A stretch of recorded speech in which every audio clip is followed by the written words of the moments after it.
We got Bo and his crew brought donuts. How could you beat that, man? How could you beat that? How many of you guys have read this book that I wrote called Person of Interest? Or heard about the concept at some point? Okay? When I wrote this book, Person of Interest, it was from an aspirational perspective. Meaning I really was not a person of interest when I wrote the book.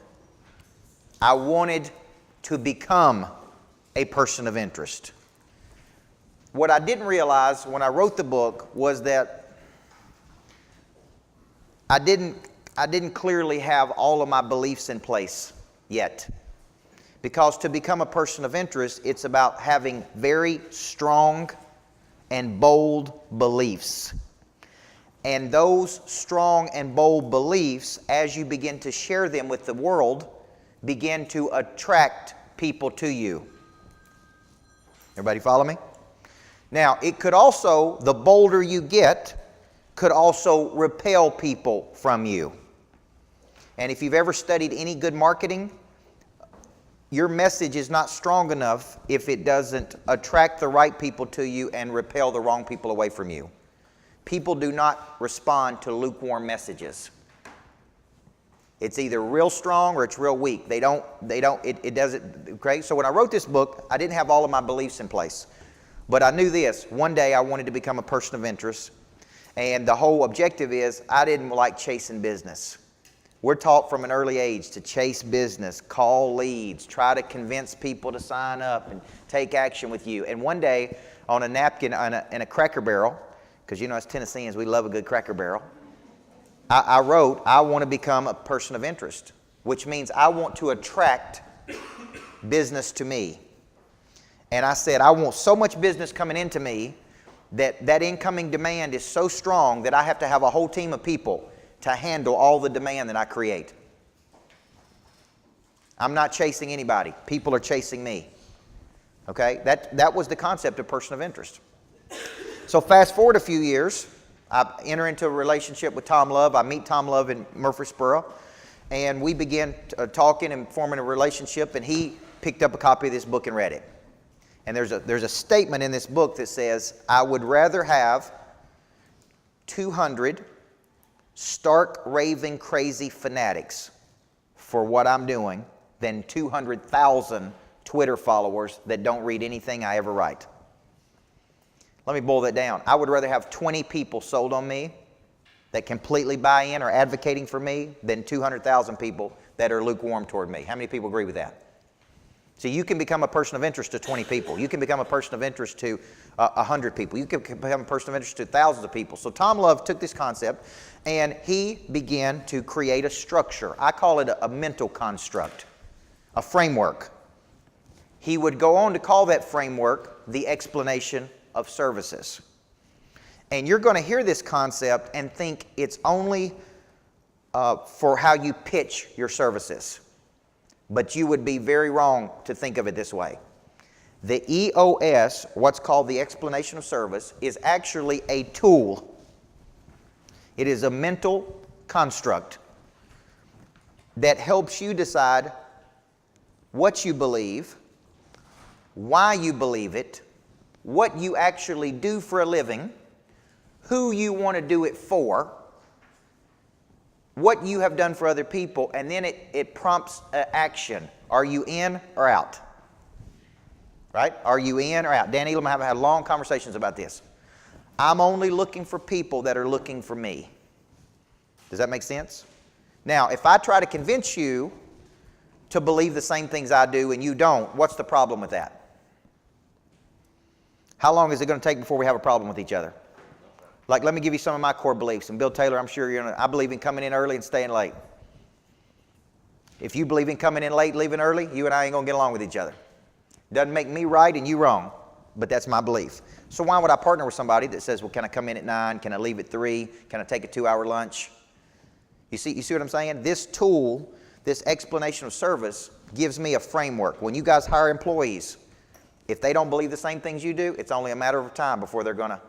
Right? I believe every person here, and there's no person in my company that's above taking the trash out, including me. So if that trash is full, I pick it up and I take it out. Now, if you say, well, that's not my job description, take the trash out, then you and I don't believe the same things. I believe in controlling the customer experience from the time you pull up to the time you leave. And if that includes dirty bathrooms, but they're not our bathrooms or Mr. Swanson's bathrooms, that means we need to go in there and clean those bathrooms up because my customers are going to be going in there. What if you say, well, I don't believe in that? Then you and I don't believe the same things. Everybody see what I'm saying? So you may look at the E.O.S. or what we're going to cover today and say, well, this is just for how you pitch your services.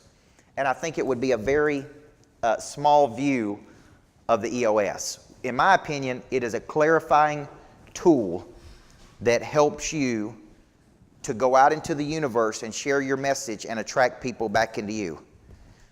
Okay? I would tell you also that every conflict you have, every disagreement that you have stems because you are in partnership with another person that doesn't believe the same things you do. Everybody understand that? Okay? You're in partnership with someone that doesn't believe the same thing you do. And what's colliding are those two beliefs. You have your belief, they have their belief, and they're apart, they're separate. Now, let's change the script and say, what happens when you do line up on what you believe? What kind of synergy is created? How easy is the relationship? How much can you get accomplished when two people are in alignment with each other? Okay? If you hadn't read my wife's book, Living with the Monster, she talks about how you live with a psychopath like me. But more importantly, my wife and I are completely on the same page about what we believe. We have clear distribution of labor in our household. She has her passions, I have my passions. Those passions come together, which is why we've been able to, in my opinion, advance so quickly. Does that make sense? Because we got on the same page. We weren't always on the same page. We didn't get there easily, but when we got down to it, we believe the same things. So Tom Love creates the concept of explanation of service, and I go, this is a cornerstone to everything we do. You have to have this in place, okay? Because if you don't have this in place, when I tell you, Colby, I need you to call 100 people this week or whatever the case, if you don't have anything to say, what are you going to say to them? Right? So you can't work the selling system if you don't have an explanation of service. You can't do $1 million follow-up if you don't have a good explanation of service. You can't ask for referrals if you don't know what you believe and why you believe it. Okay? So this concept is so big. Now, Tom every month teaches this concept in the program in a shortened class, but I have a real hard time of getting people to go to it. Okay? So I said, look, I got to get it into the curriculum of Monster Producer, and I got to get you thinking about this in the correct way. So I got to put it into the curriculum of Monster Producer. So today, Tom is going to break this concept down, but what he's really going to do is challenge you. Now, I'm going to tell you before he comes up, he has an incredible amount of intensity about him, of which I love. Okay? Some people can handle that intensity, and some people can't. Okay? But I would tell you as a coach, right? I would tell you as a coach, I have an incredible amount of intensity to me too. And some people like that and some people don't like it. What he's going to do is challenge you to get clear about what you believe, guys, and why you believe it and what it is you do as a result of your belief. How many of you have entered into partnership with a person who don't believe the same things you do? Yeah, all the time. I'm telling you. Next month I'm doing something on conflict, how to handle monster conflict. There's not a day that I go by in my business that I don't have some kind of conflict. There's not a day that I don't have some kind of disagreement. There's not a day that goes by, and it's such a big deal. I'm like, I know if I'm facing these things, my customers are facing these things. So I'm going to show you next month how I handle conflict. When I have disagreement, conflict, customer problems, employee problems, whatever problem, husband and wife problems, I'm going to show you the model that I use because I had to create a model because the bigger you get, the more conflict you have. Everybody understand what I'm saying? When you start servicing more people, you're going to have more problems. That's just part of it. I didn't have these problems when I had 6 people. And it was me and Tommy Davidson and 3 other people. Okay? I think Dan was in there early. Tom was in there early. We didn't have a whole lot of conflict with 6. Now, you get 600 or 6,000, there's bound to be conflict. You follow what I'm saying? So, but at the end of the day, before I bring Tom up, just understand, conflict originates, in my opinion, because 2 people don't believe the same things. Okay, so today Tom's going to come up here and teach you this concept. Now, at the end, I'm going to show you 2 things you can do to go deeper on this concept. One is come to the lodge. If you haven't been to my new lodge out in Christiana, you really need to come out there and take a look at that. It's a beautiful place, but we are doing full day intensives, which means 5 or 6 hours of going deep on a concept. It's really cool, okay? We just did one a few weeks ago. So if you're interested in going deep, Tom and I will break down at E.O.S. on the 23rd. And then I'll be doing $1 Million follow-up as well on March the 6th. So if you follow-up is where the money is. okay? And I'll be breaking down. When you leave there that day, you will have a 7-touch follow-up system before, during, and after the sale, okay? Before, during, and after the sale, and that'll be on March 6th. And most people do not have a follow-up system, so there's no telling how many millions of dollars you're losing. And I don't care if you're running, no matter what you're running. You need a follow-up before, during, and after the sale, okay? So, with that being said, you guys are in for a treat today with Mr. Tom Love, and we're going to be breaking down this very powerful concept of the explanation of service and how it can be a tool for every single thing you do. Come on down, Tom. Give him a nice round of applause. And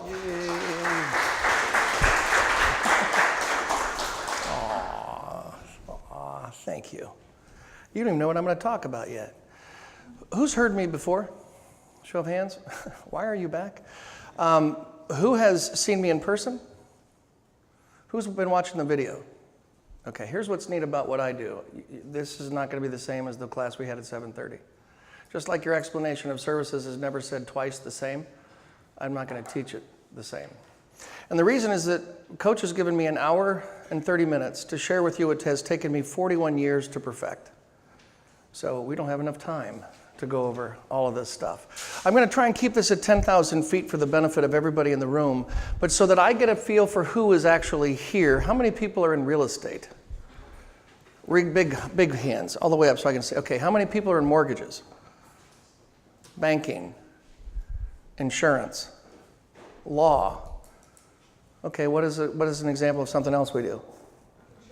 Construction. As the owner of the construction company, or do you actually hammer and use a nail?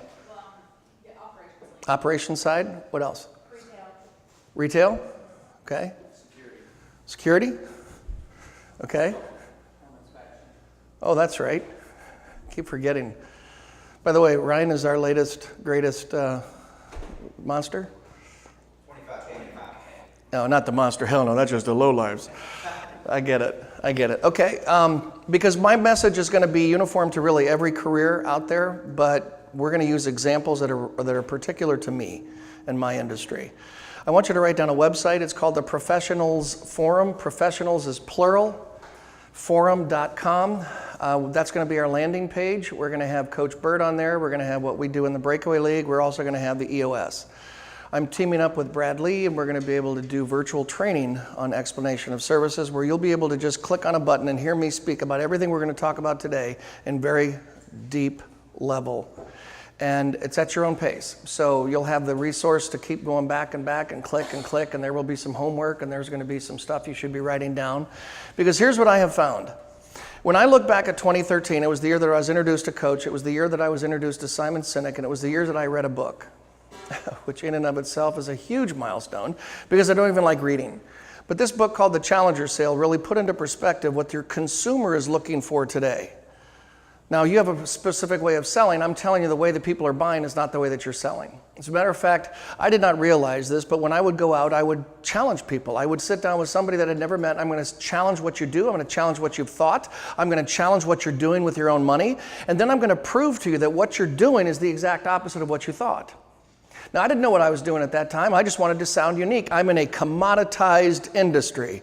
I sell insurance. So if you talk about somebody who can be pigeonholed, but I've spent 41 years trying to be different. I've tried to look different, sound different, act different, etc. So we're going to talk about words that we can't use. We're going to talk about words that you should start incorporating. We're going to talk about where you're coming from. And I'm telling you right now, there's not a corporation in America that is going to teach you this. Let's think for a minute. If you've ever attended a training program, that training program is going to be taught by someone else about how to sell their product. You're going to be given language that they want you to use. You're going to be talking about features and benefits that they want you to use. And then they wonder why we all sound the same. Hello? We sound the same because we're taught the same. I'm going to give you permission today, probably for the first time in your adult life, to fire people. Look them right in the eyeballs and say, you know what, we're just not a good fit. I know you're a billionaire, but you're not a good fit. I'm not going to waste my life chasing you. Because that's one thing, that dumb little book, I always refer to it as a dumb little book, that, by the way, has changed my life. It's just a dumb book. This is what it's taught me. I don't need to be everything to everybody, because what good is it to have 200,000 people that kind of get what you do? I'd rather have just 10. 10 certifiable lunatic maniacs who hinge on everything I say, then have 200,000 people that kinda get what it is that I do. And look back at your clientele, what it is that you do. I'll bet most of the people that you relate to kinda get what it is that you do. Nobody has ever been told by you everything you do. Why? Because you haven't had to. You made a sale. Move on. Again, corporate training crap. This has nothing to do with money. I'm going to help you build an explanation of services, which isn't even going to guarantee you a sale. It's going to allow you to talk to people and identify within the first 10 seconds if they believe what you believe. But here's the problem. When I go around the country teaching this strategy, I'll ask you, why are you here? Now, that's a simple question. Why are you here? And if the reason you're here is to make more money, I'm going to say go home. Go home. Open a Taco Bell. Go home. This has nothing to do with making more money. This has to do with understanding the clarity that you have in your life, because once you have a why that is for the benefit of someone else, not you, your life becomes clearer, more fun, more profitable, more actionable. You get to become the buyer, because that's the one thing that Coach talks about in this book that I truly aspire to. I am the buyer in the relationship. I'm going to give you 2 examples of recent events that have happened, giving examples of an explanation of services and 2 different results. I'm sitting next to a woman who it turns out is worth $500 million. And I'm on my way to Dallas. To tell you what kind of woman this is, she was on a flight to Tokyo, a connecting flight to Tokyo. We were stranded trying to find a gate in Dallas for our plane to gate. They held her flight to Tokyo so that she could get on the plane. Now, I have been in the airport when the people have slammed the door as I'm running to it and laugh. You aren't getting on this plane. They picked her up in a car and they drove her to the jumbo jet. She's sitting next to me, very nice lady. She had a diamond on her hand that was that big. I've never seen a diamond that big. It exceeded the width of her finger. And we're talking about stuff, and somehow we got the conversation about Simon Sinek, and I said, I really enjoy Simon Sinek's stuff. I've learned so much. And she says, why do you feel that way? And I said, because if he's done anything for me, it's helped me understand what my why is. And she goes, well, what's your why? Now, I'm only going to tell you my why. I'm not soliciting any business from anybody in the class. I just simply want to share with you what I believe. So this is what I responded to. This is how I responded to her. I want to teach every United States American citizen the difference between how wealth works and simply chasing rates of returns, so that if they simply understood what it is that I already know, they could retire and not file a tax return and pay no federal income tax. I thought it was brilliant. She looked at me and she goes, what if we don't mind paying taxes? Okay. My response was, we're not a good fit. Now, here's what I would have done 5 years ago. I would have gotten her email. I would have gotten her phone number. I would have found her LinkedIn account. I would have sent her leather-bound binders with every service and product that I have, hoping to get some business because this woman was worth $500 million. I simply said, we're just not a good fit. Excuse me. Now she's standing up. She's putting on her cape. And she says, so what do you think about Dave Ramsey? And I said, well, here's the funny part. I don't think about him at all. Now, this became very apparent. This was not going to work out. And you know what? I'm okay with that. I'm okay with that because it helped me identify the time wasters that I would have spent my career chasing. Just because somebody has money to buy the product that you're selling does not mean you want them as a client. It's only then when you get a phone call at 4 o'clock in the afternoon on your cell phone, you look at caller ID and you say, oh crap, it's you. And during the process where you were soliciting, where you were courting the relationship opportunity, you should have identified that the person you're talking to doesn't believe what you believe, but you're a good salesman. And you just kept digging and digging. And you were looking for a hot button. And once you found a hot button, you were flies on stink. You went for the jugular vein and you made a sale. And because of that, now he's going to call you at 4 o'clock on a Friday afternoon, and he's going to expect you to stop what you're doing and demands your time because you were the one that convinced him to do it. There was a time in the process you should have fired him. And once you get through this class and you truly understand what your why is, you will call that person back and say, I will help you find a new whatever we did. but you're not, we don't fit. We're just not a good fit.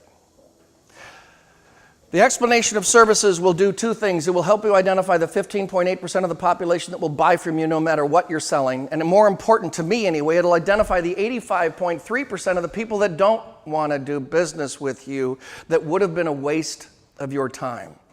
And I'm telling you, the more successful you become, those are the transactions you want to crystallize. The ones that would have wasted your time, which frees you up then to go out and solicit and find those people who do believe what you believe. But here's the problem. None of us in this room know what we believe. We don't know what we believe. Here's the second. I'm flying to Lauderdale to do a boot camp for 25, 27 financial advisors to teach their clients, to teach them how to take their clients off the radar screen of the IRS. And I'm sitting in first class now, and the person sitting next to me says, "So, what do you do for a living?" Now, I just finished the book, Explanation of Services. I said, I'm going to have some fun. I took my finger, which I never recommend you do. Never point at anybody that you don't know. I took my finger and I said, I teach people just like you how to accumulate as much wealth as you want off the radar screen of the IRS for income tax purposes using the tax code. I thought that was brilliant. He goes, "What?" And I started laughing. I said, I've never had more fun in my life. I'm showing the average taxpayer how they can accumulate as much wealth as they want and never file an income tax return on any of these distributions. My God, can you show me how to do that? You want to become a person of interest? Become scarce. I said no. Now, today I would have said yes, but I had just written the book and I wanted to prove to myself that having something to say was more important than a commission. That truly having something to say was more important than simply a client. And I said, no, and here's why. I don't have any clients anymore. My clients are financial advisors. I'm actually flying to Lauderdale. I'm going to teach 25 of them how to take their clients off the radar screen. And he goes, well, it's funny you should mention that because 7 people with me, we're all going down to Key West. We're going to go fly fishing. 4 of them are financial advisors. Would you teach them? And I said, hell no. No. He says, you're not going to teach me? I said, no. He said, now listen, people, I'm not stupid. He said, let me tell you who you're talking to. Now, I knew this was coming. He said, I sell every United States federal penitentiary their security system. And I started to smile. I looked at him, I said, you're worth a lot of money. He goes, yes, I am. And I said, this would be perfect for you. And you're not going to tell me? I said, no. Now, he followed me to baggage claim, wanting a business card. And I would have taken the client today, but again, I wanted to prove to myself that this E.O.S. is a hell of a lot more important than making a sale. And what I proved to myself was that having something to say allowed me an opportunity to solicit anyone I wanted to, anywhere, at any time. And if I asked you today, how many people did you see last week? Here's what the majority of us will do. We're gonna grab our rate book. We're going to grab our day planner, and we're going to go, we saw 7 people last week. No, you saw 300, but had nothing to say to 293 of them. What if I turned that around where I had the ability to engage in conversations and talk with someone 293 times rather than try to make an appointment with someone who doesn't believe what I believe? I'm going to have an absolute pain in the butt trying to convince them that what I have is really worthy. I'd rather have 293 conversations with people.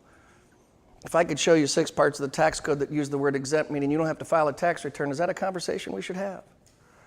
If I could get you to retire with less money and you could have more income when you retire, is that a conversation we should have? And just standing in line and talking about the benefits of the things that you already know, rather than coming to me saying, Tom, you're doing it wrong, I can do it better for you. That is horrible language. Why don't you come to me and say, Tom, if I could show you how you could be better served, would you like to see how? That's a completely different conversation than, moron, you're doing it wrong. And unfortunately, that's the way we're trained. Go at them and tell them everything that they have is incorrect. And because the product you have is better, it's a higher rate of return, it's more whatever. And I'm telling you, that is the least interest. And if I talk to you and your motivation, the reason why you are here is because of money, I am definitely not interested. And I can tell in conversation with you, the only motivating factor you have, your drive to be here, if it's because of money, I am not interested in helping you. I want to show you something. We have something in our industry called top of the table. Top of the table is the top 0.5% of every financial advisor in the world. So if someone asks me, what do you do for a living? And I go, hey, I'm cool. I'm part of the top of the table. Well, top of what table? Is this table the top of the one? Or is it the table in the... What does top of the table mean? You're proud of the designation and the achievement. I'm happy for you. But if that is your value proposition, hey, Siri, how many top of the table, $1 million round table producers are within 10 miles of where I'm standing?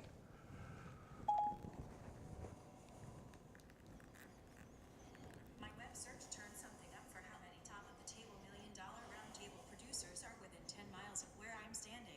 So if your only value proposition to me is something you've achieved, I'm not interested, because if your value proposition is the education you have, this young lady on a stupid phone has identified people that already have the same credentials you have. And if I want to go one step further, hey Siri, how many Masters of Science in Financial Services people exist within 300 miles of where I'm at? That list is 20 miles long. So be careful what you say you're doing. If your pride is because of something you've achieved, shame on you. If your success is for the benefit of somebody else, I want to hear that. So the first thing we're going to talk about when we get to this, if we do the full day deal, we're going to talk about how to find your why. And I'm going to have a little bit of time here. I'm going to give you 5 minutes on it. This is what I want you to do. I want you to write down, I want to ... so that. Now let me tell you what the first part is. The I want to part is all about you. The impact you want to have on life, the legacy that you want to leave, the impact you aspire to achieve. What do you want to do? I want to X. And then the so that part is articulate, finite, singular in nature, and for the benefit of somebody else. I want to, so that. Just like I told this millionaire, I want to teach every United States tax-paying citizen ways they could stop filing tax returns. I didn't say I want everyone in the country to stop filing a tax return. That's not what I said. I said I want to teach those who want to know how to get off the radar screen. And guess what? There's people that don't. Just like this millionaire said, what if we don't mind paying taxes? We don't have anything to talk about. I have no product in my repertoire that would benefit this woman.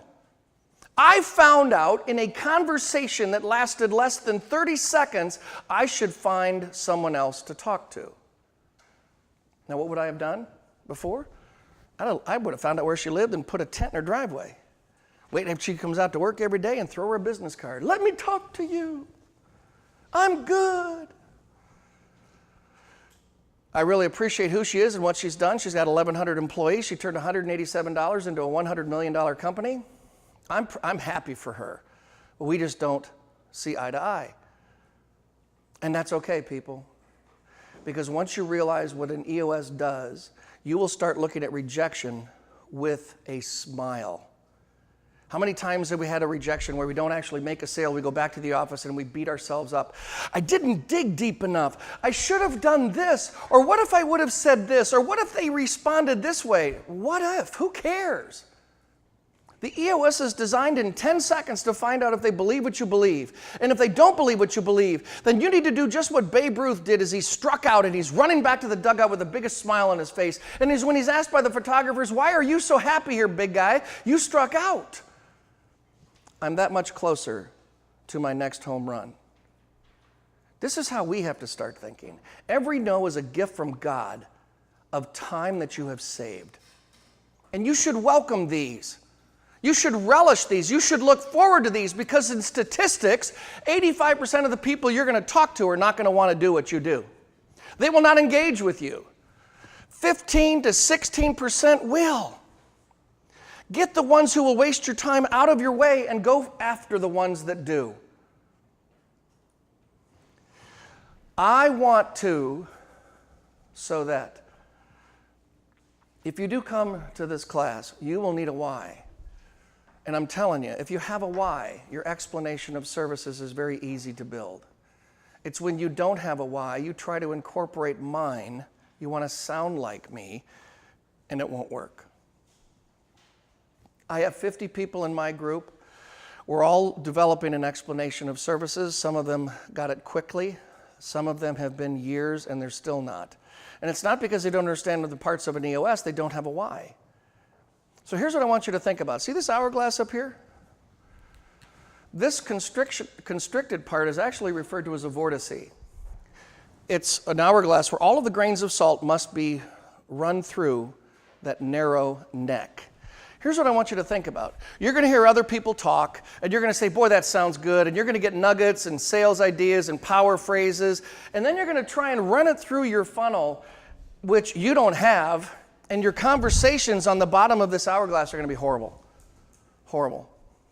You're going to try and emulate me, you're going to try and emulate everybody in the group, and it's not going to sound like you at all. Yet, if I have a why, if I have a benefit statement, if I have a sincere, singular belief, everything in my life now goes through this why. Everything in my life is now funneled through here. And I could have multiple conversations funneled through my why so that I can have multiple wonderful conversations about something that I believe in. And when I'm down here talking about what I believe in, I can tell in 10 seconds, either you believe it or you think I'm a pompous butt.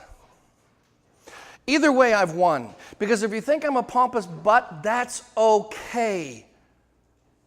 But just don't ask me how I paid for my cars. Don't ask me how the government's going to help buy my real estate. Just don't ask me that. But let's go play golf. When I, in 10 minutes, identify that you do care about what I do, then I've got a sale potential. I don't have a sale. It's not guaranteed, but I have a sale potential. And I've identified it simply because in the first 10, 15 seconds of my E.O.S., I identify those people who believe what I believe. So the first bit of the homework that we have is, what do we believe? My belief statement is, I want to, so that. And here, I want you to start paying attention. When you start going around to businesses and you see their mission statement on the wall, look at where they fall short. It's everything that they want to do and nothing about the impact they're going to have on society. Nothing about the impact the client who experiences what they believe will enjoy. None of that is included. And it's not their fault. Nobody teaches this. Who's ever had a class on how to answer the question, what do you do for a living? The only one I know of is this class, and I don't know of anybody that's teaching it. Even Simon Sinek falls short on his Find Your Why. It's still a statement of fact. It's not really how or getting to the point where you get the question, do you want to continue to do business? It's just a belief statement followed by the impact that you're going to have on others. There's a third part to this. Do you want to experience what I just said? And it's okay if you say no. See, you may disagree with the philosophy, you may disagree with the concept, you may disagree with the tax code. I'm okay with that. My job is not to convince you on anything. I decided 3 years ago in the Department of Labor to put fiduciary responsibility on our heads, meaning we would be held legally liable for life based on a recommendation that we made. I got out of the recommending business. I don't do that anymore. All I want to do is this. I want to show you that what you're already doing has hidden pitfalls in it that you are required not by law to even know. I'm going to show you here's where you are and here's what's going to happen. Didn't know that was going to work that way. I'm sure you didn't. That's what my job is. And then I'm going to give you an alternative. Here's what we do and here's the result. Which one do you want? Are you telling me, Tom, that I should stop my 401k? Didn't say that. Are you telling me I should put in just the match? I'm not saying that. Are you telling me I should refinance my house for a 30-year mortgage? I didn't say that. I don't care what you do. But if you don't know what the rules of the game are, you're bringing a hockey puck to a baseball field and telling the coach, hey, I'm here to play. No, you're not. You're in the wrong hemisphere. My belief is that most people have no idea what the rules of the game are. And I'm here to tell you what the rules are. I want to teach you how it works. And then I'm going to assess whether you're upset about that or not. And if you are, I can help you. And if you're not, I have nothing to offer you. And most people will lead with how good their product is, explain how it works, the value proposition, and then explain to you why you should own it. That's how everybody is taught. Here's the product. Here's how it works. This is why you should buy it. That's what I used to do. And now I say, here's what I believe. Here's how we do it different than everybody else, because what I do is irrelevant. The what I do is irrelevant. The product is irrelevant. I need to know if you're sick and tired of paying taxes. In my line of work, that's my only question. And if you are, I can show you how you can stop this madness. But here's the neat part. This is why I've never had more fun. There's not one rule, regulation, or law given by the federal government for anyone to understand what it is that I know. As a matter of fact, the government does its darndest to make sure you don't know what you're doing. And if you don't know what you're doing, you will pay more tax than you should have. So what does the government do? 3 years ago, they announced we're going to sue you based on that 0.5% sales charge you forgot to disclose, and we're going to hold you fiduciarily responsible for life. And if I'm the government, I'd rather you focus on that than the fact that I'm going to take half of your money. Think about that. Let's focus on the 0.5% sales charge and ignorant of the fact the government will take half of what you have. If I'm the government, this is brilliant. Focus on irrelevancy. But my point is, I'm going to go after what I believe. And in 10 seconds, I can feel whether you believe what I do or you don't. And either way, it's now a win for me. I would love to have everyone I talk to go, gee, Tom, here's $1 billion. That's what I used to think before I read Coach Burt's book. Because when I'd go around the country and I'd speak to 200 people in the audience, every single set of eyeballs was watching me. I'd go everywhere on the stage and everybody was watching me. And then I would hear 2 weeks later that only 1 or 2 people actually did anything. The rest went home and did nothing. And I went back to my general agent and I said, man, I blew it. And he goes, you blew it? Why do you think you blew it? I said, I had them. They were eating out of my hand. And they went back and did nothing. He says, why do you think that's your fault? And then I read this. Now when I go to speak to 200 people, this is how I begin the conversation. There's 4 of you in here that get why I'm here. 4 of you are going to come up after the conversation and you're going to say, I'm in, I want to do what you're doing, I get it. 196 of you are going to get a sales idea, you'll hear a nugget, you'll be able to implement something, you'll probably laugh. But only 4 of you are going to get what it is that I do. And I wish I knew which 4 you were right now, because I'd send 196 of you home. Now, is that arrogant or confident? Maybe it's both. But here's my point. I know crystal clear what I want.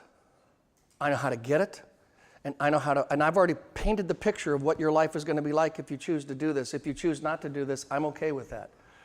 Next, I'm finding the next opportunity.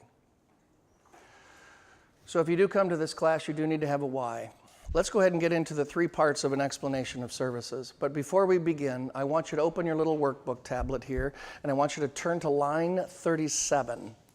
And if we're at a cocktail party and I were to ask you, what do you do for a living? I want you to write down answering that question. If you've taken my class before, you don't have to do this, but if you have not taken my class before, I want you to write down verbatim, first time I met you, I'm going to ask, what do you do for a living? I want you to respond.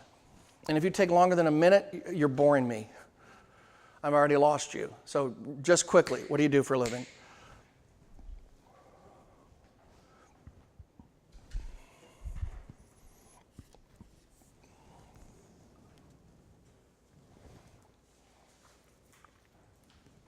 And when you are done, if you would look up, raise your head, I'll know you're done.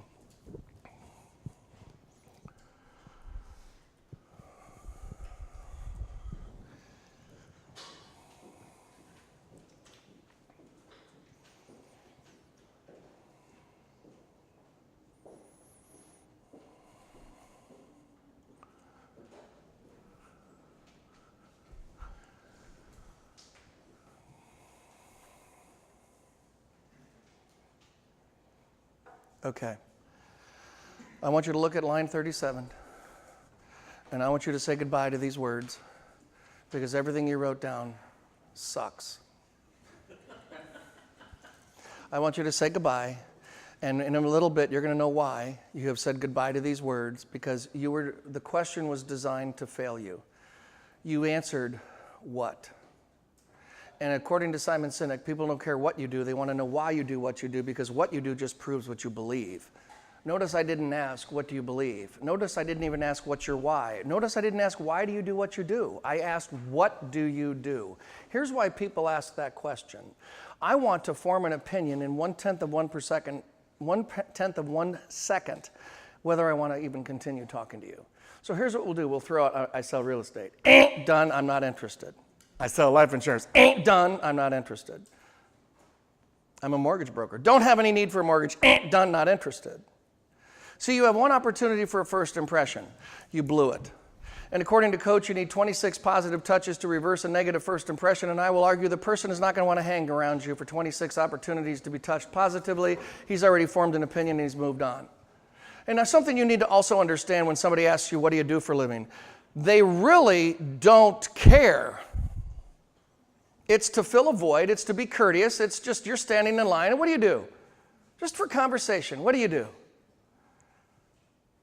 Well, it depends on what the result is. For example, when I used to fly coach, you know how small those down seats are. The first person that sits down is grabbing those elbow holders. Because if I can get that first, I own it. And you have to fly like this for 3.5 hours. So I'm owning that spot. And the plane's half empty. And there's somebody sitting right here. So I'll try and cordially mention there's a lot of empty seats in the plane, and boy, it would be nice to be able to stretch out. He's not moving. All right, I'm pulling out the guns. You know what I do for a living? I sell life insurance. You want to sit here? They move, and I get to lay down. I'm the buyer here. I'm the buyer here. If I don't want to engage in conversation, I don't have to. If I want to engage in conversation, it's my right. If I decide in 10 seconds that I don't want to do business with you, that's my right. See, look at the way we're trained. My dad taught me when I first joined, he also sold insurance. He said, son, if they can fog a mirror, it's a client. Well, with all due respect, Dad, if they fog a mirror and believe what I believe, they're a wonderful client. But just because they can afford to buy the product you're selling does not mean you should take them. The most powerful quote in Simon Sinek's 18 Minutes is, as a salesman, your job is not to go out and find people who need to buy your product. I would have argued that's exactly what I was supposed to do. Your job is to go out and find people who believe what you believe, because once you do, there's no selling. Once you can put your arm around the client and go, we, you and I are going to move toward that. We are going to do this. Not in front, constantly arguing, constantly selling. This is how the typical relationship is in selling. What if I did this? You know what? I don't know what that end result's going to look like, but I know it's prettier down there than it is today. Let's you and I walk toward what we do. That is a completely different message than, what you're doing is wrong and I can prove it beyond belief, and you're really kind of stupid when it regards to that, so let me show you how smart I am. And by the way, don't interrupt me, I'm good. I'm brilliant. And if you'll let me talk long enough, you'll see how brilliant. This is the way we're taught. This is the way we're taught. Shut up, let me tell you how brilliant I am, and then eventually I'm going to look for a hot button. And as soon as you go, yeah, I'm going to go after you like flies on stink.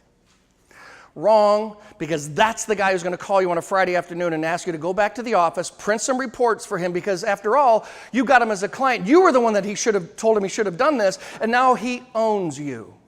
So he thinks. Goodbye, Bill. Goodbye, Joe.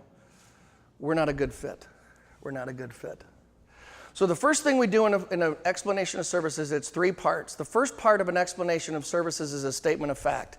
So let me talk about what a statement of fact is. That is an example of what you wrote down. That is a statement of fact. I sell real estate, I sell insurance, I sell whatever. But in your statement of fact, we're going to change some things. I want you to list 3 things you are passionate about. Show of hands, how many people have a daily responsibility to do some stuff they really wouldn't want to talk about, empty the trash, wash the windows, or do clerical work? Raise your hand. Okay. Those are not going to be conversation starters, right? I don't want to hear about everything you hate, because your body language sucks when you talk about stuff you don't like. But here's what happens when you talk about stuff you do like. You smile, you engage, you talk with, not at, and you allow me to share in your experience. So I want you to write down 3 things that you are passionate about in what you do on a daily basis. And if you're going to talk about success stories, please use time as one of them. The more money someone makes, the less impact money has. And the more money someone makes, the one commodity, the one asset they have no control over is time. So one of your examples of things you should be passionate about is the amount of time you saved somebody. I hate mortgage brokers because their questions are more intrusive than an audit with the IRS. So if you could come to me saying, I'm going to help you so that all of the things you despise about the application process, I'm going to take off your plate, I'm going to do that for you. Man, I'm in. I don't care what company you work. And by the way, I could care less how many points you want to charge. Because if I'm making $20,000 an hour when I'm selling and you're going to pull me out so I could get some reports for you and you're going to do that and I can keep selling, it's worth a lot of money to me to not have to do that. So when we talk about passion points, please talk about some things too, these success stories that you've had where you were able to save someone some time. 3. Now, when you go home and do your homework, because the homework starts today, you should have 15 or 20. And the more passion points you have, the more variations of an explanation of services you will have. Like Coach has said numerous times, I never give the same explanation of services twice the same way. It's never duplicated. It's always something different. 3 passion points.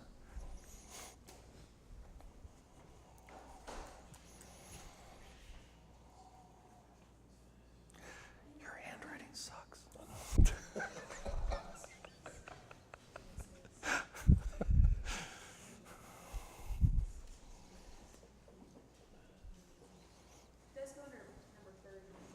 Oh, it's not under anything. Let's just grab a sheet of paper. This is a skeleton. You're going to go home and fill in later.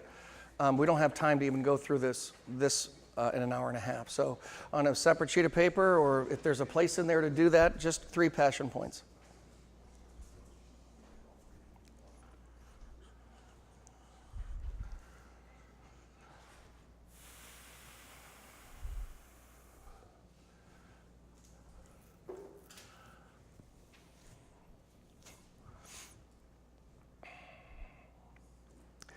Our class first this morning, I'd walk around and some people had 5 or 6 or 7 passion points. That person is real close to having a why. They've identified the things they love to do, the impact they're having on people. Now it's just like when I first met with Coach, his why, he didn't have one. His explanation of services was horrible, as was mine. But it took Coach 30 minutes to get an E.O.S. 30. Took me 6 months to get mine. Took that son of a 30 minutes. So the more you understand what you do and why you do it, the easier it is to actually build a why. Okay, now we've got passion points, and hopefully when you're alone and you're at home and there's really nothing to do and you say, you know what, I'm going to spend some time now on me, I'm going to study. I want you to now put the following words in front of these passion points. Either I believe or I want to. Now, some of them will just naturally meld very well together, and sometimes you're going to have to actually rewrite the sentence. I want to, or I believe. And then you finish that with so that.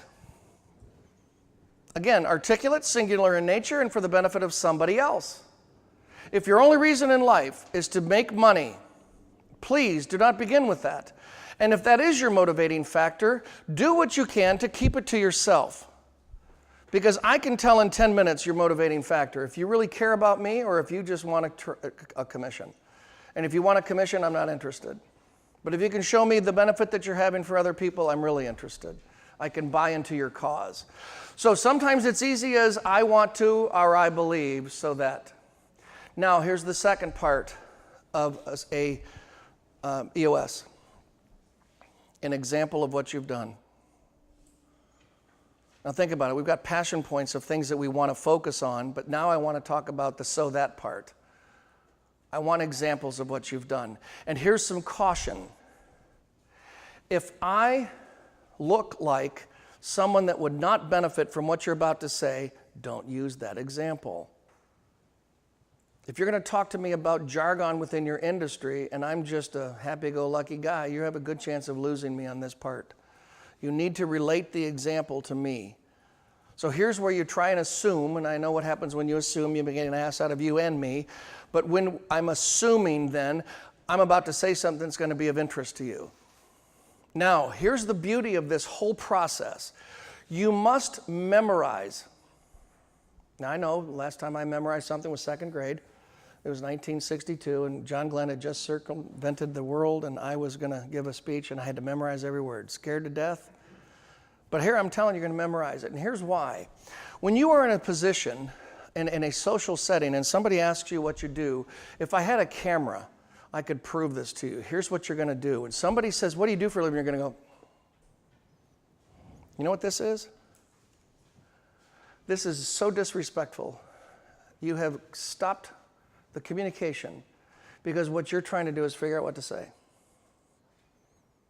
And when you do that, the person could be walking away from you, and you're still trying to figure out, okay, he had a suit on, I see he came in a nice car, and they're gone. And even if they're not gone, they're gone. They've already formed an opinion. If you really have to go that deep to answer the question, what do you do? You have a problem. Now, having said that, let's have a show of hands. How many people have a difficult time getting a referral? And if y'all don't raise your hand, I'm going to come by and slap you. How many people in this class have a hard time getting a referral? I sure did. And let me tell you why you have a hard time getting a referral. You are asking your new relationship, your new client, to refer 10 of their best friends to you, and you don't even know what you do. You have no clue what you do. You can't articulate it. You can't verbalize it. You just, I don't know, I sold what you just bought. That's what I do. We bought some real estate. Really? I don't know anybody that needs real estate, so I don't know anybody. Oh, wait, I have 3 people. My dead brother-in-law, my father-in-law I can't stand, and yeah, those are the names you get when you force a referral.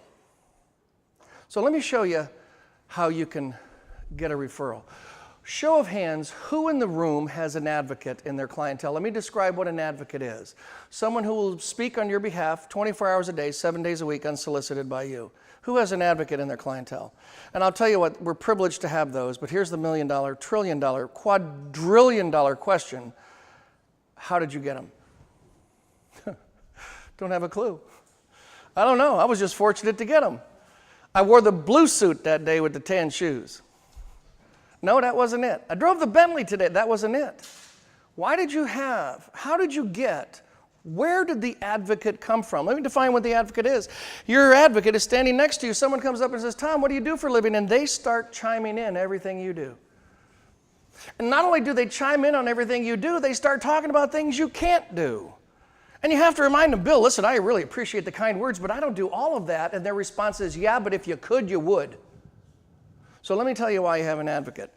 And for the first time in your life, I hope this hits you between the eyeballs like an axe. That person who was your advocate understood your why better than you did. They know all about your potential. They know all about why you do this. And you are sitting here going, I don't know what I do.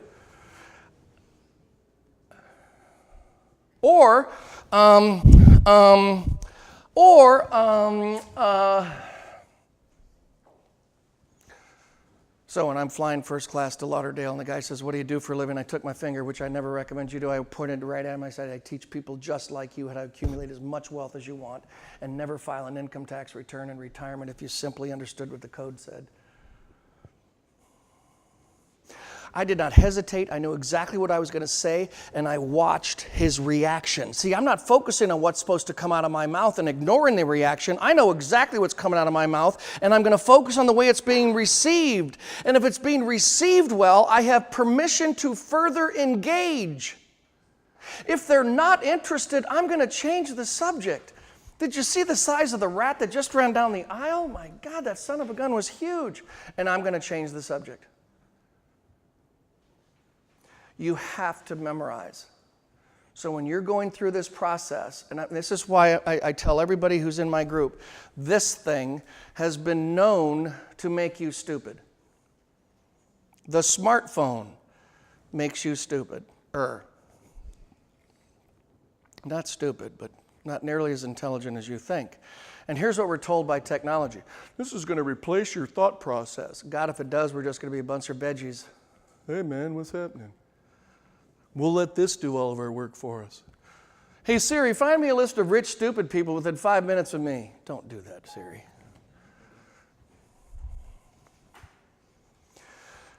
Memorizing the delivery affords you the privilege to focus on the response.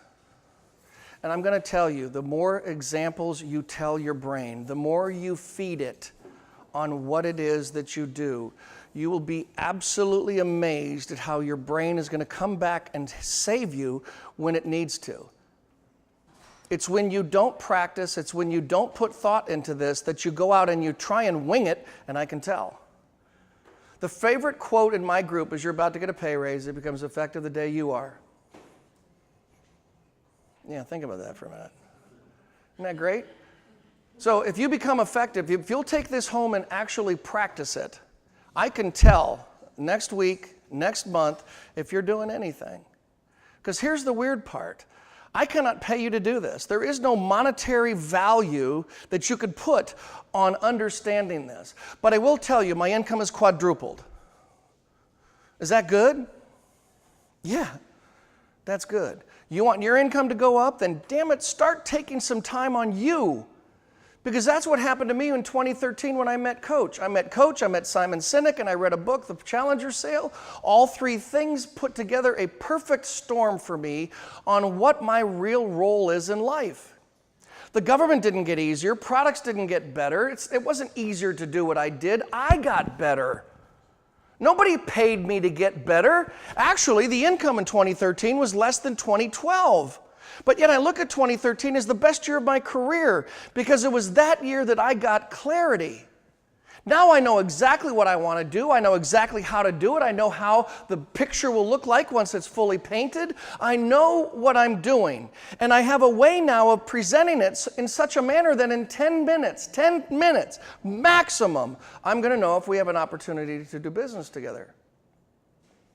How much money do we spend trying to prospect? In our insurance industry, the number one reason why people fail is they don't have enough people to talk to. Bull crap. They have the world to talk to. They don't have anything to say to any of them. Oh, I know. We'll get the home office training. Here's our product. Here's how it works. Now go and explain to the world why they should own it.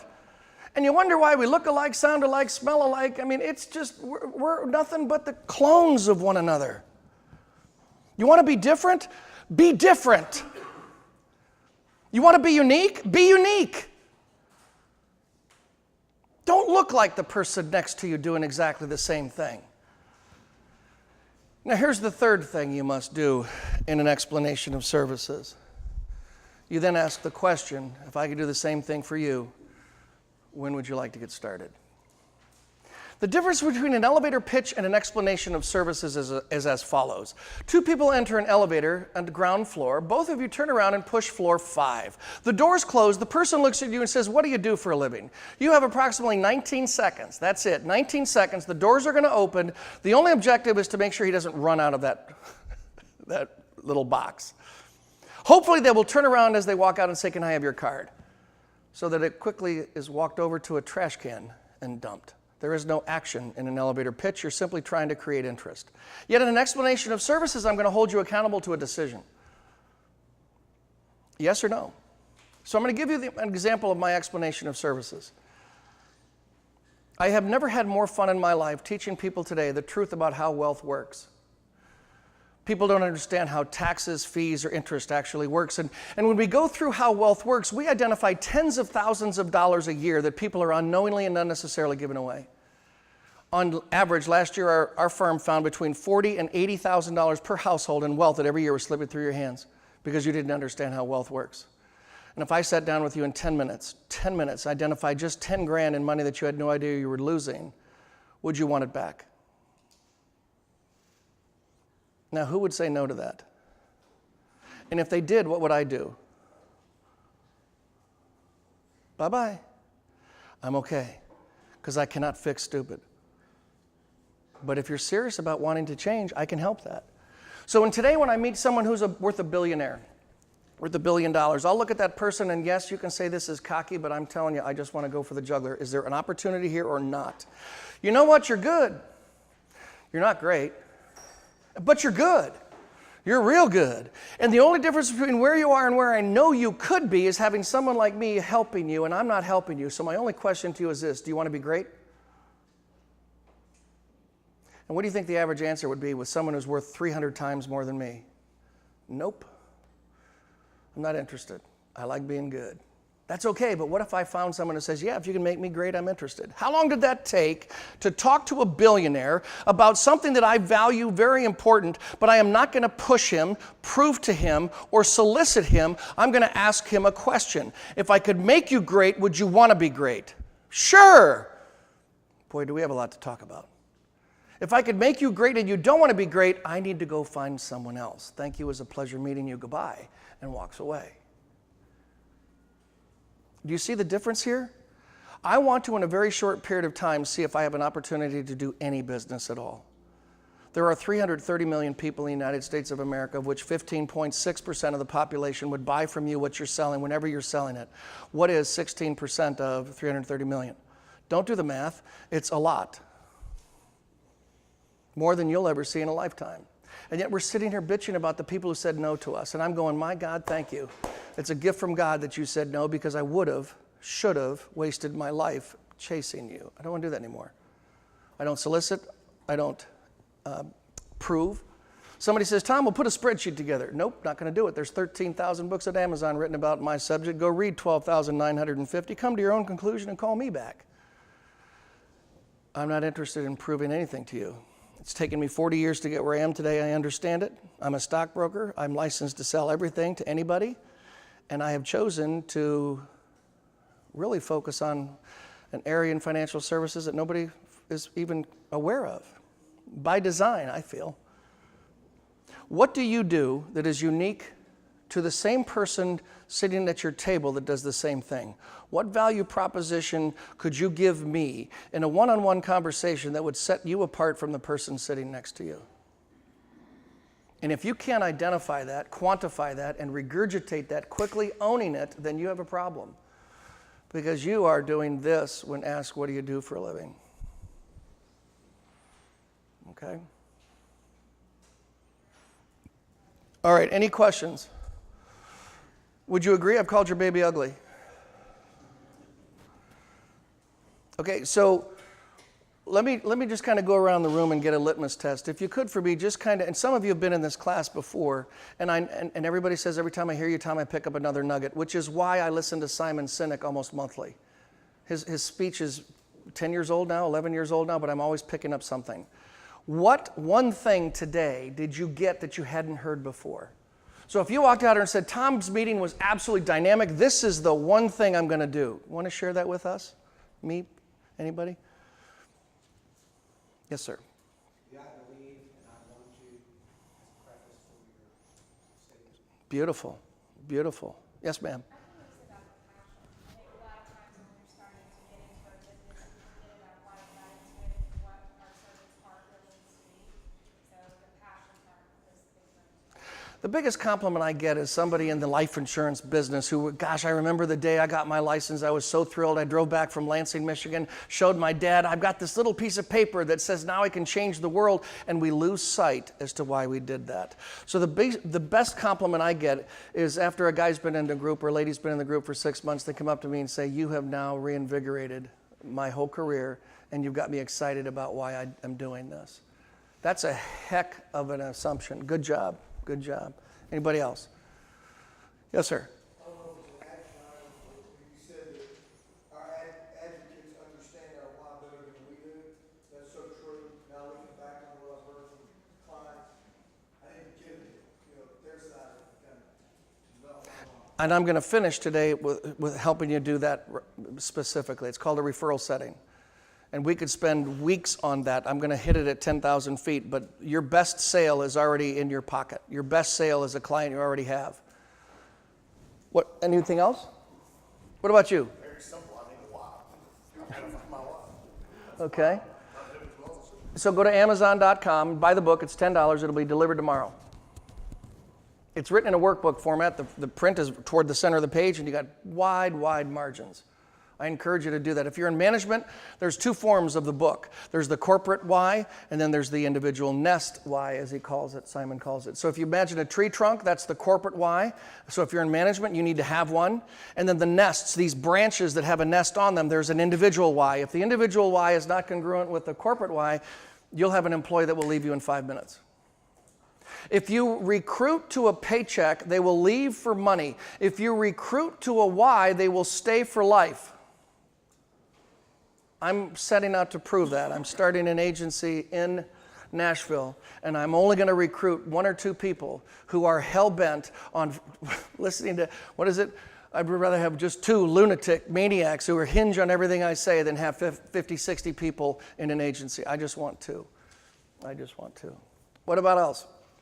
And then I got to finish up here. We've got another 18 minutes. I think something you just said there, that's the biggest thing that I'm going to take away. If you recruit somebody, they'll leave you for money. And I wish I could say that was mine. Doesn't that sound good? Actually, that's all Simon. If you recruit to a why, they'll stay with you for life.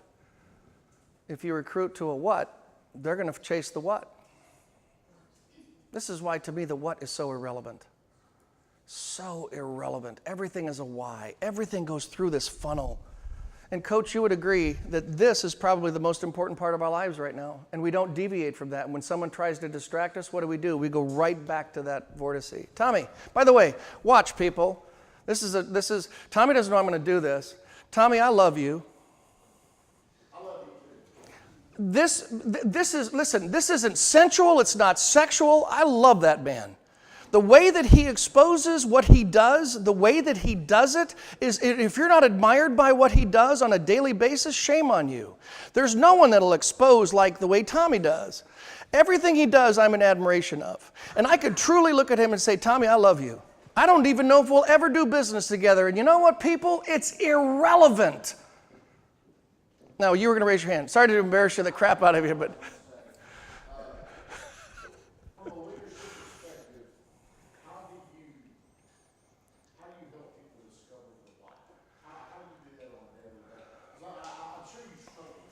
Well, I did.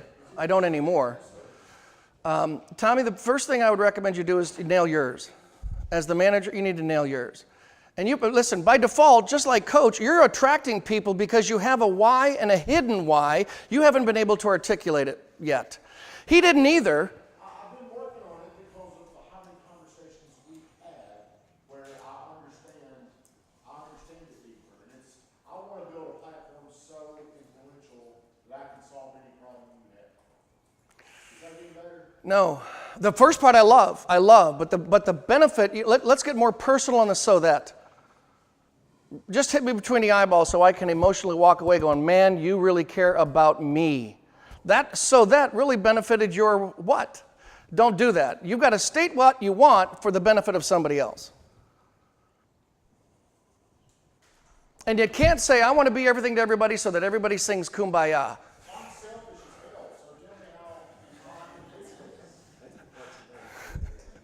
That's what I love about you, Tommy.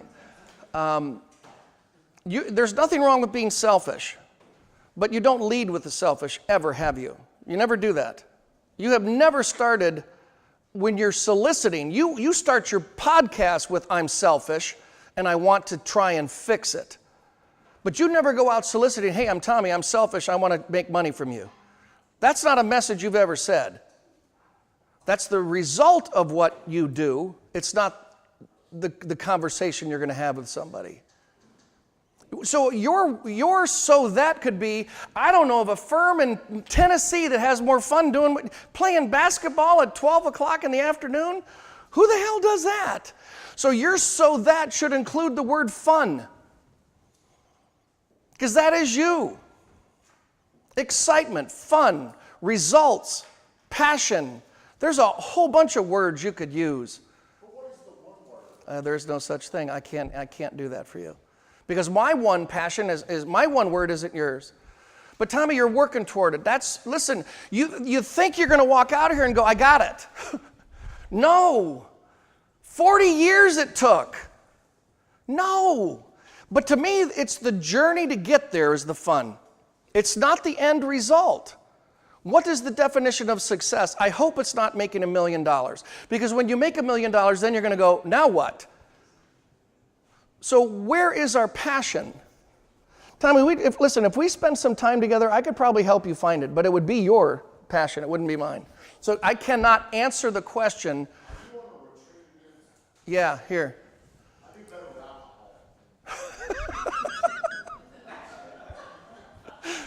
Again, someone who is so truthful, it's unbelievable. I mean, you either love this man or you think he's a ding-dong. And I don't know if anybody in town thinks he's a ding-dong. How about somebody else? Can I ask a question? You surely may. Do you think a lot of it starts with knowing like who we are and being content and us letting that come and overflow, like our life is an overflow, like, hey, this is a part of my story, incorporating that into our life? Like, Absolutely. achieve, like, I hear what he's saying, like, okay, I've got this financial goal I'm trying to meet, and helping people is going to do that. Yep. Kind of get to this place like, okay, I'm content with where I'm at, and it's an overflow of helping people, then I get to that goal. That's a wonderful story. And that should be embedded in everything that you do. You don't need to tell me that. I'll be able to tell in your body language. But this is listen, my butt's in a car seat or an airplane a lot. I listen to Yanni. I know y'all are going, what? I listen to Yanni and then I just zone out because I'm constantly trying to get better. It's those types of things that I do to quantify why and what it is that I do that's unique, and I'm building off that. Tell a billionaire no, you didn't know that what you have is worth what it is, and like you're just like, this is who I am. If we're not a good fit, then no. Like you have that confidence in yourself to say, But here's the difference. I know for a fact I could have helped this woman. I know for a fact. And so I had to walk away knowing I coulda, shoulda, woulda, might have been able to help, but I've accepted the fact I can't, I won't, I'm not going there. This is the maturing process. Because this took 40 years to get to that point. And I'm telling you, 5 years ago, I'd have known everything about this woman, and I'd have found a way to Federal Express or something personally just for her attention. And I'm telling you, that's not what our goal is. Our goal is to find people that are worth $500 million that believe what we believe. So I have to accept the rejection as much, if not more, than a sale.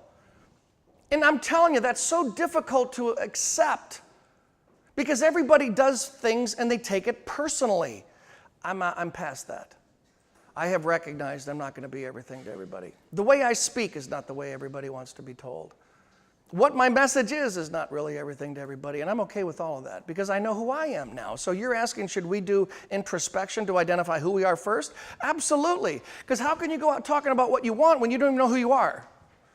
Yeah, Tommy. One more question. Sure. For you, should we look at it like this? Is it a numbers game or is it an execution game? Execution game. Never a numbers game. If we're executing this E.O.S. and better at a high level. You're going to make more money than you thought. And I wonder how lazy can I get? that boy's got a lot of quit in him.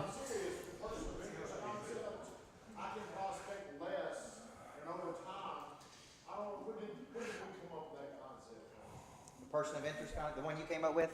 About 6 years ago, I think. Well, I mean, it takes, I guess it depends on your capacity.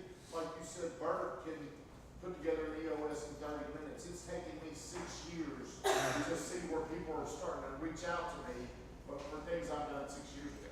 Tommy, it took me 35 to realize I should even have one. Yeah. See, here's the point. You could be successful doing what you're doing and have a good living. But if you want to make the top of the table, listen, I never met a guy at the top of the table that didn't have a finite reason why he existed and wasn't able to articulate it in a sentence or two on the impact he had on life. Now, there's plenty of people that are core to the table or just regular $1 Million Round Table members that are kind of making a good living. If you want to get to the next level, it begins with one person. Yeah. And not him. Yeah. It's you. But see, you're already doing it, Tommy. You're taking the time and you're trying to figure out what should I be saying, how should I be saying it, because you want to get better. That attracts me to your firm more so than a number. Because if you stood there omnipotent saying our firm did $33 trillion worth of real estate here in Rutherford County, I could care less. I want to know the impact you're going to have on me and my life. And just watching you, people want to migrate toward you. That's your gift, pal. No So can I brag about being lazy? Or is that going to... It's not lazy, it's efficient. Listen, so I was asked last week, how many hours a week do you work? I would think less than 8 hours a week. I'm actually working. But I've got 7 people that do what I do, and I get a portion of their income, as you do. So I consider this efficient. It has taken me 40 years to build this. Why shouldn't I stop? I don't call that lazy. I call it the right to enjoy what you've done. But you're half my age, kiddo, so you're pushing the envelope of being successful before you've really achieved ultra success. It's a great goal to have. And don't call it lazy, Tommy. It's efficient. Lazy speaks of your personality. Efficiency and running an organization where you can relax. This is what I've been trying to get Coach to do for years. All I ever see him doing is 100 miles an hour. And then whenever I see him, I go, hey, are you slowing down any at all? Because if you're not enjoying what you're building, don't build it. Even when he slows down, he speeds up. I understand. What is it? I retreat to attack. What the hell is that? I'm not retreating to attack. I'm working my ass off 24/7. Yeah. But every once in a while, you will see him slowing down. And I don't call that lazy. Do you think he has a lazy bone in his body? And Tommy, I've never thought of you as lazy. So you need to change your image of yourself inside yourself, because that's not who you are. You know what's interesting, you saying this, in the suite at 10X, Matt Monero did the predictive index. There's 2 concepts on the predictive index that just triggered something you said. Who you actually are, and the very next step is your concept of who you actually are. And if that predictive index, your self-concept is different than who you are, that indicates confusion of how you see yourself. E. Hensley, his predictive index said that he's an incredibly hard-working, ambitious person. His self-concept of himself was the exact opposite. He did not see himself as an incredibly hard worker. Who he actually is a hard worker. He just don't feel like he's working hard enough. Does that make sense? Who Tommy could be, he could be thinking I'm lazy, but in all actuality, I would put inquisitive with Tommy. Curious. Lazy, I Intensely would never curious. use that word. Okay. I have never thought what you do is lazy. Now, let me say this. For those of you that are recruiting, because some of you are recruiting people to your team, this is very important. Okay? If you are who you are and you're recruiting people to your team, and the very first words, like a person says to me, how many days am I going to get off? I don't want to work any overtime or nights or weekends. Like when you hear those words, we interviewed a person not long ago, and the very first words out of his mouth was that. It looks like we're going to work real hard. It looks like we could work nights and weekends. And it looks like, man, because you want to go, well, how many nights and weekends, how often? I'm like, look, take him off the list. Because if he's asking those questions in the very first time we have a conversation, he and I do not believe the same things. Sometimes success doesn't come in a box with a bow around it. You do have to come in early sometimes, and you do have to work weekends sometimes. And you do have to get on a plane sometime and go somewhere and do something, right? So what I'm saying is this tool that Tom has been teaching today has given me complete clarity about, do I want to proceed? I just did an interview with a guy who's got 567,000 Instagram followers. The reason I do that is because I'll have him on my podcast. He'll turn around and have me on his podcast. Next thing you know, I've gotten in front of 567,000 people. We did the interview for one reason, to see if he and I believe the same things. And I said, we're going to have this conversation. We do. We're going to have this conversation. If it goes well between both of us, I'm going to have you on my podcast. And if you believe you want me on your podcast, but feel no obligation to have me on there if you don't think I'd be a great fit for you. In 3 or 4 minutes, we talked about transition. We talked about life. I was like, man, you and I believe the same things. This is going to be good. So let's go ahead and get you scheduled. Do you see how fast that was? It speeds up the process of who you hire, who you partner with, how you position yourself. Now, I believe selling is just sharing my beliefs with people. And the people who believe it, we line up and we do something together. And the people that don't, it's okay. There's no such thing as rejection here. It's okay if you don't believe it. It's okay if you don't want to go down that road. It's not rejection. Does that make sense to me? So to me, Tom, he hasn't undersold this tool. I've just seen so many applications to this tool. I see it as a hiring mechanism. I see it as an attraction mechanism. I see it as a way to pitch my services. I see it as a way to do interviews. I see it as a way to do all this stuff, okay? Right? So if you don't have clarity about what you believe, what do you think your employees will have clarity about what they believe? See, everything he's talking about is right here in this little vortex. Yeah. Everything he talks about, from daily activity to hiring to firing. And Tommy, I don't think you're lazy. You know, if I were to list 35 adjectives that describe you, that wouldn't even be on the list. Yeah. Who had their hand raised? I'm sorry. Lauren. Yes, ma'am. Okay, so for like business as a whole, kind of going back to this question, we've got this E.O.S. This is our company E.O.S. And then that's when the hiring comes in. We believe what we do, that's a good fit. So you're creating one on the back end of the company's been going on for like 6 years, let's say.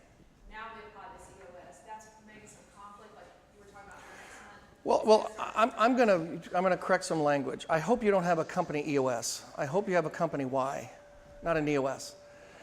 Because your EOS asks a question and somebody's standing in your lobby, you want a piece of paper asking the question, they go, yes!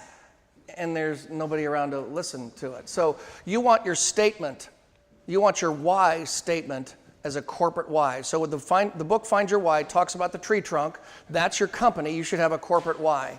And every branch, every division of your company should have a nest why that should somehow relate to the corporate why, or that person's gonna leave you. Absolutely, it will overflow. It is their why, not your why. You have yours, they need to have theirs, but there has to be a congruent message or that we have conflict. Yes. Correct. So when I hired Katie, who's my new COO over here, when I hired her, one of the questions I asked her is that if I call you outside of work hours, early in the morning, late at night, on weekends, I'm going to expect you to answer. That's why I'm hiring you. Now, if you can't do that, you don't need to work with me. Because a lot of people say, hey, when I'm done at 5 o'clock, they don't take your phone calls. You understand what I'm saying? If you're going to be in charge of running my company, if I have an idea at 6 a.m. on Sunday morning that can help our company prosper, I'm going to expect for you and I to be in touch with each other pretty quickly. That's how much I'm entrusting you to do this, right? Now, if she says, nope, from the time I leave on Friday to the time on Monday, that's my time, coach. It's okay. She just wouldn't have got the job. That makes sense? This is a big deal. So beliefs are lining up on who you on these things are very, very critical. Now, I want to encourage you. This is a big concept. This is a big concept to do in an hour and a half. It's very hard to do. I don't care if you've been through it 20 times. I want to make a strong push for you to come out to the lodge on the 23rd. Spend a day with us going through this. Get serious about this concept, okay? Don't dabble. I do believe what Tom said. There's a top designation for all of you guys, whatever it is. Only the real players get up here have total clarity of what they believe. They earn more money, they have more opportunity, they attract more people to them. So I want to really push you hard today. Take some time and come out there and go deep on this concept, okay? And they have more fun. Go deep on this concept. It's going to be in a relaxed setting at the lodge. You'll be able to, your neocortex will get involved. You'll have a big breakthrough. I'm a big believer in that. That's why we're doing these intensives. Drinks okay? at 9. Yep, Tommy will have some drinks for you to start early because I know you get creative with the drinks. And if follow-up is something you need to work on, I want to go ahead and get this on your schedule March the 6th, okay? Because I believe millions of dollars are lost in the follow-up. 2, you don't go enough and you don't know what to say. So my promise to you that day is you will leave with a 7-touch follow-up system. You will have a 7-touch system when you leave that day. We're going to work on it that you can execute for the rest of your life. Okay? So if either one of those you're interested in, sign up for those today. Get yourself enrolled in those courses. And like I said, I appreciate how much conviction Tom has. How many times have you gone through this? But every time, I guarantee you're probably thinking, right? Every time you're thinking, I got to go deeper and deeper and deeper and deeper and deeper. There you go. That's right. So thank you for coming today. Have a great weekend, right? And hope to see you sometime real soon. Stay engaged, stay engaged, stay engaged, okay? Good job today. Good job.